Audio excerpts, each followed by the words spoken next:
నమస్తే welcome to today TV Telugu news. Kyathanpalli municipality పరిధిలోని super Bazar చౌరస్తాలో నారీశక్తి వందన్ అభియాన్ అంతర్జాతీయ మహిళా దినోత్సవాన్ని పురస్కరించుకొని ఎల్ఈడి స్క్రీన్ ద్వారా ప్రధాని నరేంద్ర మోదీ లైవ్ కార్యక్రమాన్ని బీజేపీ పట్టణ అధ్యక్షులు వేముల అశోక్ ఆధ్వర్యంలో బుధవారం రోజు నిర్వహించారు.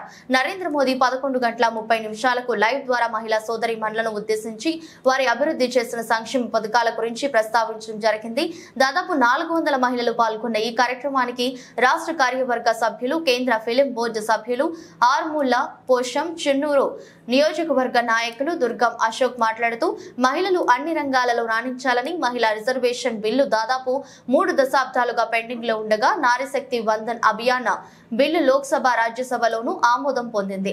కొత్త పార్లమెంట్ భవనంలో ఆమోదం పొందిన తొలి బిల్లుగా నమోదైందని, కొత్త జనాభా గణనను ప్రచురించి డీలిమిటేషన్ కసరత్తు పూర్తయిన తర్వాత రిజర్వేషన్ అమలు చేయాలని నిర్వహించారని తెలిపారు.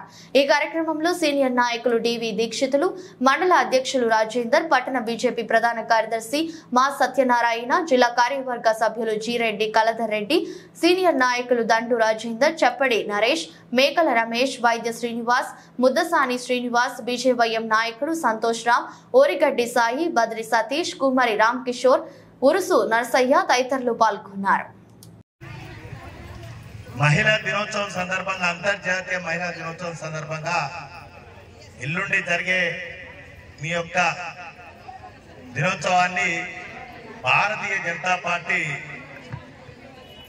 నరేంద్ర మోడీ, మన ప్రియతమ ప్రధాని నరేంద్ర మోడీ గారి సూచన మేరకు 2 రోజుల ముందుగా మన రామకృష్ణపురం ప్రాంతంలోని మహిళా సోదరులందరితో కూడా మరి నరేంద్ర మోడీ గారు ఇంకొక 5 నిమిషాల్లో మన అందరితో ఈ యొక్క క్యాతనపల్లి శాఖ మహిళా మోర్చా నాయకురాలు శ్రీమతి కూడా ఇక్కడికి వచ్చిన మహిళా సోదరులందరికీ పేరు పేరున నమస్కారాలు తెలియజేస్తాను.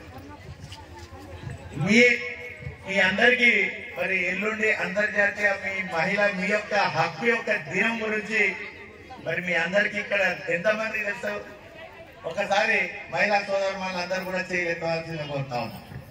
ఎల్లుండి కార్యక్రమం ఉన్నది, మాకు మా యొక్క హక్కు ఉన్నదని తెలవని కోసం మీకు ఎంతమంది తెలుసని మిమ్మల్ని అడగని కోసం అడిగినా, మీ అందరు కూడా చాలా చక్కగా మీ యొక్క హక్కు కోసం తెలుసుకునే సామర్థ్యం ఉన్నది. మీ అందరికి కూడా మరొకసారి శుభాకాంక్షలు తెలుపుతూ, నరేంద్ర మోడీ గారు వారి గురించి ఈ గత 10 ఏళ్ల పరిపాలనలో మహిళా సోదరిమణులందరి కోసం కూడా వారు చేసిన మీకోసం చేసిన అభివృద్ధి పనులన్నీ కూడా మా సోదరుడు దుర్గం అశోక్ గారు మిత్రులు నాకంటే ముందు కొంత తెలియజేసినట్టుంది. నేను కూడా ఒక 2-3 విషయాలు చెప్తా. ముఖ్యమంత్రి అయిన తర్వాత మళ్ళీ 3 సంవత్సరాలు 15 సంవత్సరాలు ముఖ్యమంత్రి చేసిన తర్వాత మళ్ళీ ప్రధానమంత్రి బాధ్యతలు చేపట్టిన తర్వాత మొట్టమొదటిసారిగా మీ అభ్యున్నతి కోసం ఏదైతే చిన్నప్పుడు వాళ్ళ తల్లి ఏదైతే ఉందో ఆమె కట్టెల పొయ్యి మీద వంట వండుతుంటే ఆమె బాధను అతను చిన్నప్పుడు ఇక్కడ టీ కొట్లో పనిచేసేవాడు నరేంద్ర మోడీ గారు.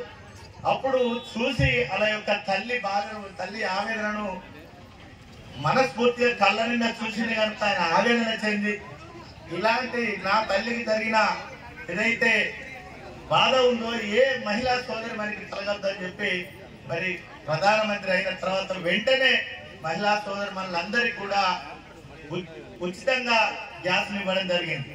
ఇక్కడ మన మహిళా సోదరు మనలందరూ కూడా ఉచితంగా గ్యాస్ తీసుకున్న వాళ్ళందరూ ఒకసారి చేతులు ఎత్తడం. ఉచితంగా గ్యాసులు ఎంతమందికి వచ్చినాయి మీకోసం.